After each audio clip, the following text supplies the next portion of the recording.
A ver, pensemos en algo. ¿Qué tienen en común la historia de una aventura increíble y el relato de unas vacaciones soñadas?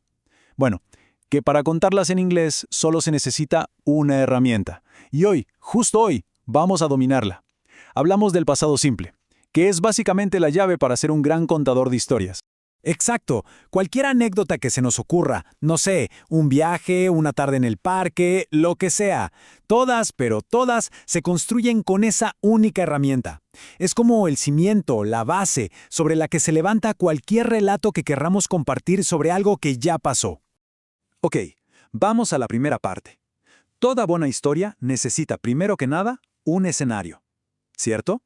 Antes de que pase algo, de que haya acción, hay que pintar el fondo. O sea, describir cómo estaba el lugar, cómo se sentía el ambiente. Y para eso, el director de escena es el famosísimo verbo to be en su forma pasada, was y were. Y es que el verbo to be en pasado es especial. Es como un actor de método, de esos que se meten de lleno en el papel. No necesita a nadie más en escena para hacer su trabajo. Es totalmente independiente.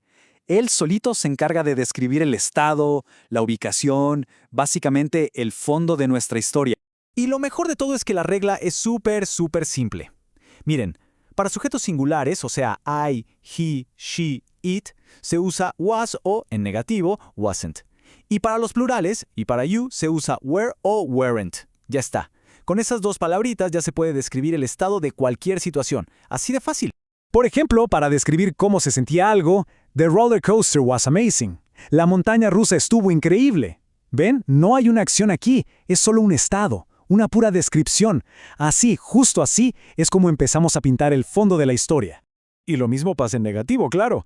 The bumper cars weren't open. Estamos describiendo una situación. Los carritos chocones no estaban abiertos. No es que los carritos hicieran algo, sino que estaban de una cierta forma. Pero bueno, ¿qué pasa cuando sí hay acción de verdad? Perfecto. El escenario ya está listo. Ahora sí, que empiece la acción. Para contar lo que de verdad pasó, lo que se hizo, necesitamos a los verbos de acción. Y ojo, porque estos juegan con reglas un poco diferentes. Básicamente, los verbos de acción vienen en dos tipos. Por un lado, tenemos los regulares, que son súper predecibles. Solo se les agrega ed al final, como travel, que se convierte en traveled. Fácil. Pero por otro lado, están los irregulares. Estos son como los rebeldes del grupo. Cambian por completo. Por ejemplo, go se transforma en went. Estos, bueno, requieren un poquito más de memoria, pero son clave. Y aquí viene el punto más importante, el truco. Para negar o para preguntar sobre acciones, aparece un ayudante especial, la palabra did. Pensemos en did como el que hace todo el trabajo pesado. Didn't para negar o did para preguntar ya nos están diciendo que la frase está en pasado. ¿Y qué significa eso? Que el verbo principal se puede relajar y volver a su forma original, sin ningún cambio. A ver, en una frase afirmativa todo es muy directo. We traveled to the airport by van. Aquí, el verbo de acción, que en este caso es regular, simplemente toma su forma del pasado. No necesita ningún ayudante. Simple. Ahora, fíjense en el negativo. I didn't see the free fall ride. ¿Se dan cuenta de lo que pasa? El ayudante, didn't, es el que se encarga de poner todo en pasado.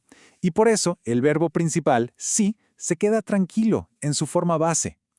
Ojo, nunca se diría didn't saw. Sería como hacer el trabajo dos veces. El ayudante ya se encargó de todo. Y exactamente la misma lógica se aplica a las preguntas. El ayudante did es el que empieza la frase y se encarga del tiempo pasado. Por eso, el verbo de acción, en este caso go, se mantiene en su forma simple, sin cambios. La regla del ayudante es súper consistente, siempre funciona igual. Muy bien, entonces ya tenemos los dos sistemas, el de ser o estar para describir la escena y el de hacer para la acción. Ahora viene la parte más importante, la que nos va a ahorrar muchos dolores de cabeza. El error que casi todo el mundo comete al principio. Vamos a ver cómo evitar que estos dos mundos choquen. Aquí la diferencia se ve clarísima. I was at the airport es como una foto, ¿no? Es una imagen fija, describe una ubicación, un estado. En cambio, I went to the airport es como una película, describe un movimiento, una acción. Son dos ideas totalmente diferentes y por eso usan dos sistemas verbales completamente distintos. Entonces, si los sistemas son tan diferentes, ¿de dónde viene la confusión? ¿Cuál es ese cortocircuito mental que nos hace dudar? ¿Dónde está la trampa? Aquí mismo está. La trampa es intentar usar los dos sistemas a la vez. Esto hay que grabárselo a fuego. Did y was o were son de equipos rivales. Imaginen que son, no sé, el Real Madrid y el Barcelona, o Boca y River. Nunca, pero nunca juegan en el mismo equipo, o sea, en la misma frase. Pero bueno, que no cunda el pánico. Para esto hay un truco, una regla de oro que una vez que la entendemos, nos protege de cometer este error para siempre. Y es esta, la famosísima regla del ayudante. Pensemos en did y didn't como si fueran un superhéroe. Cuando este superhéroe aparece en una frase, ya sea para negar o para preguntar, él se encarga de todo el trabajo pesado de marcar el tiempo pasado. Así que el verbo principal se relaja y se queda en su forma base. Normalita, el superhéroe ya lo solucionó todo. Ok, ahora que ya conocemos las herramientas para pintar la escena y para narrar la acción, y lo más importante, que sabemos cómo mantenerlas bien separadas, es el momento de juntar todas las piezas y por fin construir una historia completa. Miren, así es como se ve una historia completa. Fíjense cómo se van entrelazando las dos partes. Empezamos describiendo el estado. The amusement park was very busy. Luego, contamos una acción. We arrived early by bus. Después, una acción afirmativa y una negativa. I rode the Ferris wheel, but my friends didn't ride it. Volvemos a describir otro estado. The tickets weren't expensive. Y cerramos con una pregunta sobre una acción. Did everyone have a good time?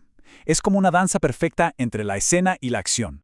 Así que, con estas herramientas, la estructura para contar cualquier historia del pasado ya debería estar mucho más clara, ya sea un viaje increíble, una fiesta o una simple tarde en casa.